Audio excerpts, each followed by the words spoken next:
Hi guys, let's do some revision questions in the area of the normal distribution. Now, I personally think that this normal distribution topic is very straightforward. However, what always gets them every time is the worded questions, the problem worded questions. So they're the ones to watch and to practice. Okay, two questions for you today, by the way. This is the first one. The second one is, I think, far more problematic in the way you have to interpret it to know what to do. But let's do this one first. The gestation time, which is the time between conception and birth for pregnancies without problems in humans, is normally distributed with a mean of 266 days and a standard deviation of 16 days.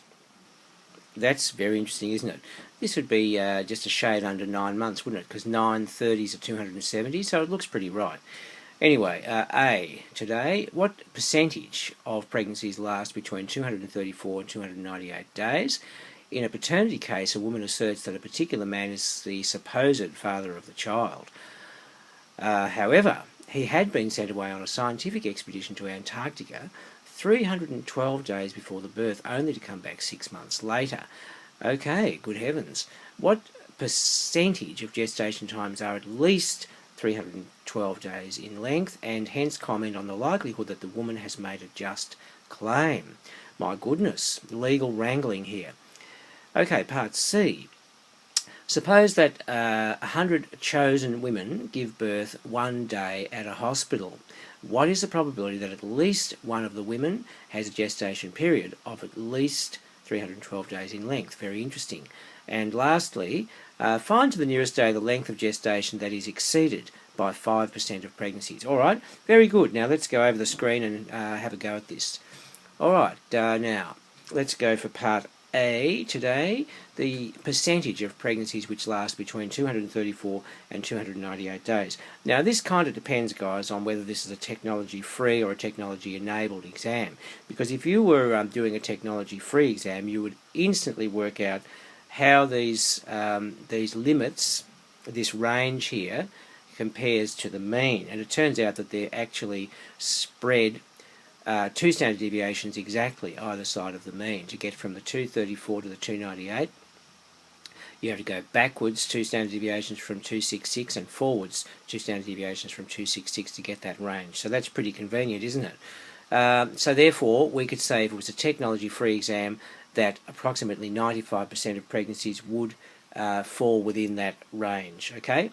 And alternatively, if it was in a CAS or technology-enabled exam, you could look that up very easily with a normal cumulative distribution function, and you would get 0.9545, which would be 95.45%. Make sure you do it in percentages, because that's what they asked for, to 2 decimal places. Sweet, as my students say. Now, what about part B for you and me? We have to draw a picture. At least I have to draw a picture, otherwise I can't think. I'm a very visual thinker, and a lot of people are. So what do we got here? Oh, this is the paternity case, all right. So what we're trying to do, the way I interpret this question, is we're going to work out what percentage of gestation times are at least 312 days in length. All right, so this is the probability end that we're interested in. So if we get the probability, this area beyond 312 days for this particular normal distribution with a mean of 266 and a standard deviation of 16, then we multiply that probability by 100. We'll be laughing, guys, I would think. How interesting. So that's what we get on the CAS. So it's normal cumulative distribution function. That is from 312 lower limit to infinity upper limit, with a mean of 266 and a standard deviation of 16, and we get this. So we've got to turn that into a percentage, don't we? So it's 0.20% after multiplying by 100 to 2 decimal places, and that is sweet too. Now, B2 now. Oh yes, the comment on the likelihood that the woman has made a just claim.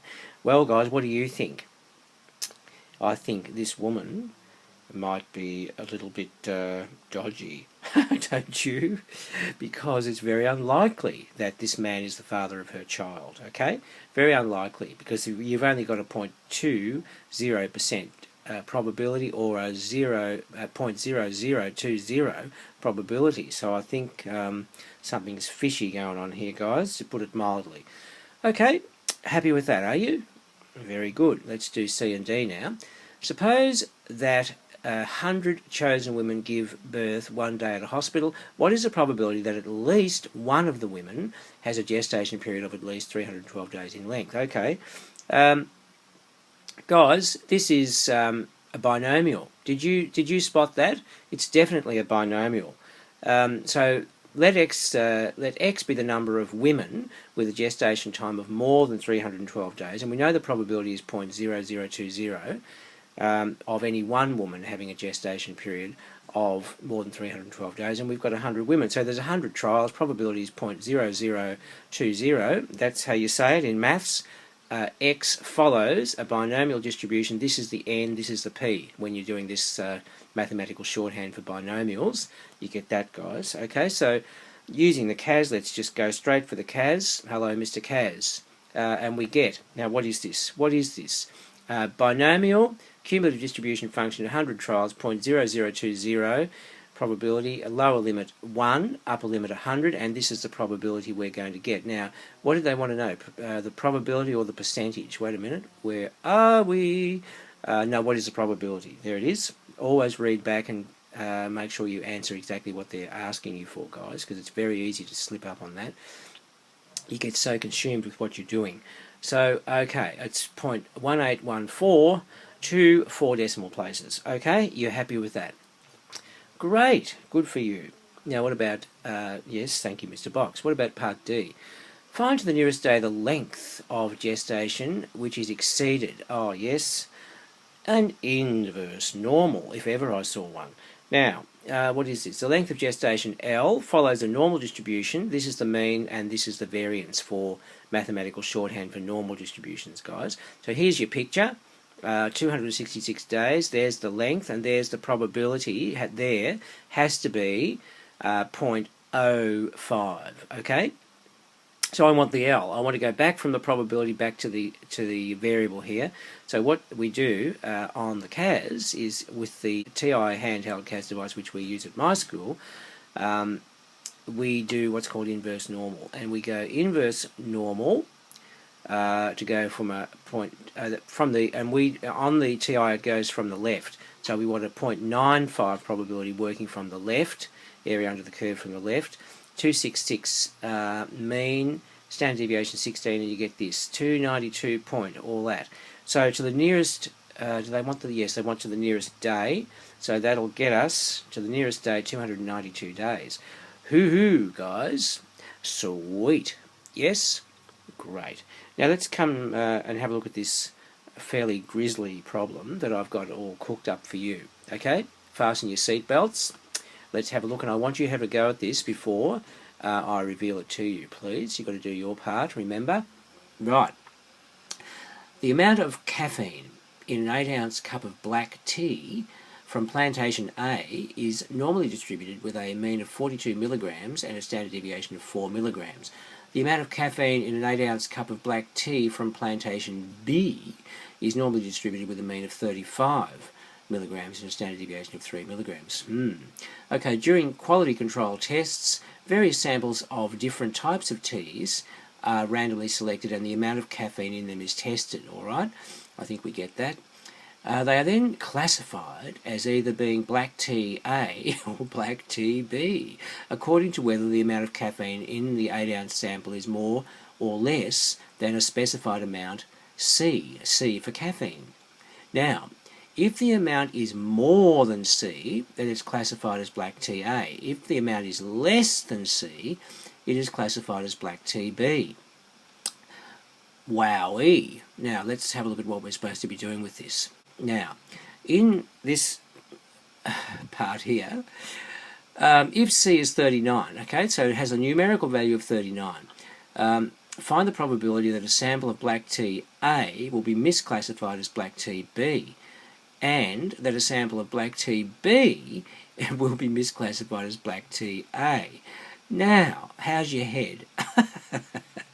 Well, I told you, didn't I?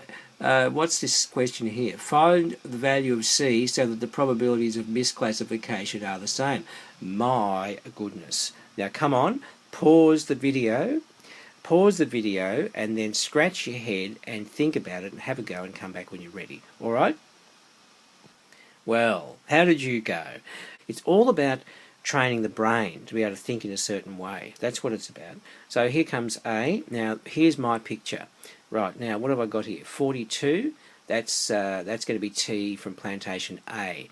Standard deviation is 4, that's right. And what's this? The probability required. Now, if it's less than, that's right. If the probability is in this region here, whatever is under the curve up to and including 39, right? If the amount of caffeine in the sample is less than or equal to 39, we're going to classify it as a B, but this is really an A. Do you see that? Do you see what I'm saying?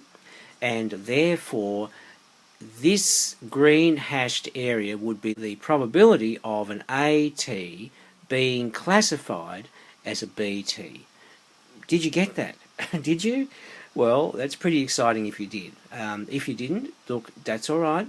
You've just got to do more of these and practice them to get them really right so that your working memory doesn't get overloaded. Now, here's the CAS way of doing this. Normal cumulative distribution function from minus infinity to 39. With a mean here and a standard deviation here, we get this, right? Now, what are they asking for? The probability. So the probability, guys, would be 0.2266 to 4 decimal places. Yes, do you get it? Terrific. Okay, now let's do B. No, the other part of question A, that is. We're misclassifying a BT as an AT. Now this time, I've drawn the B normal distribution. Here's the mean, there's the standard deviation, and we're talking about a tail at the right now. That'd be 39 there, and you would classify that B plantation T as being an A. Do you know what I mean? This is 39 here, I just forgot to write it in. Now, okay, so normal CDF on the TI CAS handheld, which is what we use in my school, from 39 to infinity with a mean of 35, standard deviation of 3, and what do we get? That right-hand tail is equivalent to a probability of 0.0912 to 4 decimal places, okay? So that's the probability of misclassifying a B as an A, all right? Okay, see how valuable a picture is? It just sort of sorts your head out, doesn't it? Okay, now, how did you go with this? I hope you got somewhere with it. It's actually deceptively easy, but you really need to do a bit of thinking before you can sort of sort this out. And I had to do that too, don't you worry. I had to do plenty of thinking about it. Now, alright, what is this? Yes, now, what I've done here, guys, is I've drawn a standard normal curve. A standard normal curve with z's instead of x's, okay? So this has got a mean of 0, standard deviation of 1. Now, this is an A plantation curve, well, but it's standardized, right? So it's a standard normal, and I'm saying here, this little tail here, this left-hand tail, is the probability of misclassifying an A as a B, okay? Just pictorially, just get the concept, can you? All right?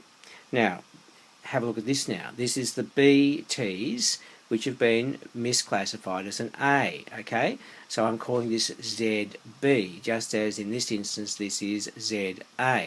But you'll notice this is left-hand tail, this is right-hand tail, yes?